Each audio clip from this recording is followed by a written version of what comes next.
Hair transplant के बाद lifestyle में क्या इम्प्रूवमेंट और खाना क्या क्या खाना चाहिए। अब इसमें बहुत कन्फ्यूजन है। कई बार मैं सुनता हूँ कि जी प्रोटीन खा लो, आयरन खा लो, विटामिन सी खा लो, जिंक खा लो। तो जब तक इसको आप ढंग से नहीं समझेंगे और सिर्फ पीस मील कभी ये कर लिया कभी वो कर लिया, तब तक बाल नहीं बचेंगे। आपके अपना जो हेयर लॉस होना है वो और स्पीड से होता रहेगा। तो आज इसके बारे में बात करते हैं।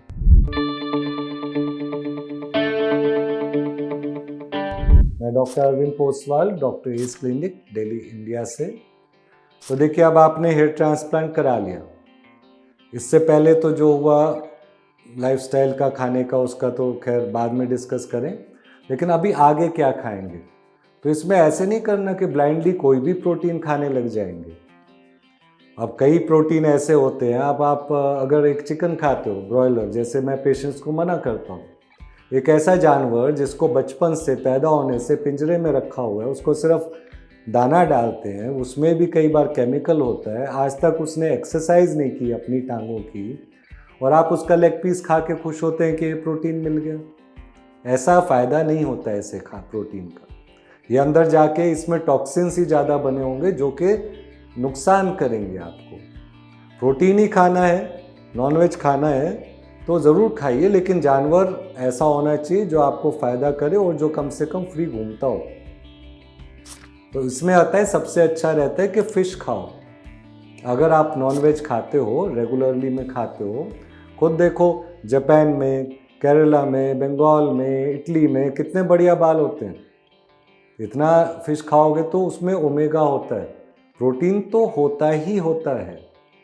प्रोटीन तो आपको दाल में भी अच्छा मिलेगा। अगर आप वेजिटेरियन हो तब आप मेरे से बोलोगे कि नहीं, हमने तो फ़िश नहीं खाना, तो वो भी खाइए, लेकिन हमेशा अच्छा प्रोटीन खाना है। खाने में कई बार प्रिजर्वेटिव्स और प्रोसेस्ड चीज़ें होती हैं। ये कहाँ होती हैं? ये तब आपके खाने में आती हैं जब आप बाहर से खाना खाते हो, जब आप रेडी टू कुक वाला फूड लेते हो, या जब आप ऐसी चीज़ लेते हो जिसमें पहले से आपको मालूम है खूब प्रेजर्वेटिव डला हुआ है। तो ध्यान रखें, प्रेजर्वेटिव्स का काम होता है कि बैक्टीरिया को मल्टीप्लाई नहीं होने देगा। तो आपके बालों के स्टेम सेल को क्यों हेल्प करेगा वो? तो दूसरी चीज़ जो ध्यान रखना है, एक तो नॉनवेज जब खाना है, आइडियली मेरा तो कहूँगा कि सी फूड पे जोर रखो। इंडिया में हो तो सबसे अच्छी फ़िश होती है जिनमें तेल ज़्यादा होता है, रोहू, हिल्सा, इनको खाओ। अगर प्रोटीन आपने दाल से लेना है तो भी चलेगा, ऐसा कोई दिक्कत नहीं है।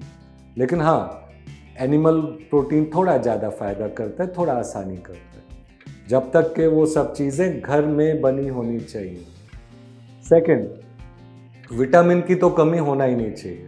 अगर आपका रिपोर्ट में आ रहा है कि विटामिन B12 कम है, विटामिन D कम है, आयरन कम है, तो देखिए, आपके बाल आपकी खेती हैं, एक तरह से आपका गार्डन है। जो वहाँ पे उग रहे हैं, उनकी जड़ों में न्यूट्रिशन कहाँ से जा रहा है? आपका ब्लड ले जा रहा है। अब ब्लड में चीज़ें कहाँ से आती हैं? जो आप खाते हो, जो पीते हो, जो सांस लेते हो, जो स्किन पे लगाते हो, चाहे वो केमिकल हो चाहे पानी हो, और जो अंदर आपके बॉडी के अंदर हॉर्मोन्स और जो स्ट्रेस के केमिकल बनते हैं, ये गड़बड़ जब होने लगते हैं तब आपके बाल ज़्यादा स्पीड से और समय से पहले जाने लगते हैं। होता वो भी हेरिडिटरी है, जेनेटिक ही है, लेकिन बस समय से पहले बाल चले जाएं तो वो भी बुरी बात है। और ट्रांसप्लांट के बाद जब आपको बाल मजबूत करने हैं तो नेचुरली इन चीज़ों का तो बहुत ध्यान रखना पड़ेगा कि क्या क्या आपका बॉडी के अंदर जा रहा है। अच्छी चीज़ें लीजिए। अगर वही एक आदमी ले रहा है पिज़्ज़ा और कोका कोला और दूसरा ले रहा है अनार का जूस और अखरोट, तो बाल तो ज़्यादा अच्छी डाइट वाले के होंगे ना। तो दूसरा चीज़ इसका ध्यान रखना है। अगर सूप पियो वो भी बहुत अच्छा रहेगा। क्यों? सूप होना चाहिए कौन सा? वो पैकेट वाला सूप नहीं। रसम लो, आपका घर में बना हुआ टमाटो का सूप हो चाहे वो लो, फ्रेश बना होना चाहिए, ताज़ी सब्जी से, ताज़े नॉनवेज से बना हुआ सूप लो, ब्रॉथ लो, वो फ़ायदेमंद करेगा। वो आपको सारे एंटीऑक्सीडेंट्स देगा, विटामिन्स देगा, सही क्वांटिटी में और सेफ तरीके से आपको देगा। इसी तरह से मैं कहता हूँ कि थोड़ा अपने डाइट पे कंट्रोल भी रखो। सिर्फ यही नहीं है कि खाते ही रहना है, ओवर ईटिंग से भी आपका बॉडी उसी में सारे टाइम लग जाता है। जो आपके डिफेक्टिव सेल्स इकट्ठे होते हैं उसको नहीं हटाता, ऑटोफेजी नहीं हो पाता, तो उसका भी ध्यान रखना है। हो सके तो इंटरमिटेंट फास्टिंग करो।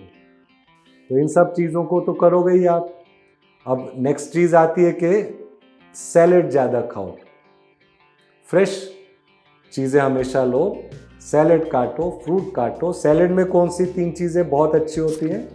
ब्रोकली, मशरूम और टमाटो। जब तीनों को इकट्ठे लोगे, बाउल भर के लो, टेस्टी बना के लो, पनिशमेंट नहीं लेना, तो आपके बाल बहुत हेल्दी रहेंगे। तो जैसे मैंने बताया, नॉनवेज लेना है तो सी फूड प्रेफरेबली लें। विटामिन वगैरह कम है तो ज़रूर उसको ठीक करें। आयरन तो खास तौर से, चाहे उसके लिए आप पालक ज़्यादा लो, अगर बहुत कम हो तो इंजेक्शन तक लगाने पड़ सकते हैं। अगर नॉनवेज हो तो लीवर, कलेजी वगैरह ये खाओ।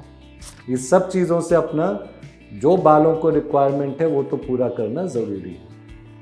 इसके अलावा आपको कोई क्वेश्चन हो, कोई डाउट हो कि मैं ये पर्टिकुलर चीज़ नहीं खा सकता तो इसकी जगह कुछ और लें, तो पहले तो आप गूगल में सर्च ही कर लो, और उसके बाद अगर डाउट होगा फिर मेरे से पूछो। और जो भी चीज़ आप विटामिन के तौर पे खा रहे हैं, हमेशा उसका नेचुरल ऑल्टरनेटिव भी देखो। तो कब तक आप गोलियां खाते रहोगे? कभी तो डाइट में लेना है ना। तो ये सारी चीज़ें लो। कोई क्वेश्चन हो तो मेरे से पूछो। और जो ये खाने की चीज़ें मैंने बताई हैं, हेयर ट्रांसप्लांट के बाद तो फ़ायदा है ही है, लेकिन अगर आपका बाल अभी स्पीड से जा रहा है, चाहे आप लेडी हो चाहे आप मेन हो, आदमी औरत दोनों के लिए अच्छी हैं। इनको रेगुलरली लीजिए और ये वीडियो शेयर कीजिए, लाइक कीजिए, हमारा चैनल भी सब्सक्राइब कीजिए। और किसी टॉपिक पे अगर चाहें कि मैं बोलूं तो मुझे व्हाट्सएप से या ईमेल से बोलें। शुक्रिया, थैंक यू।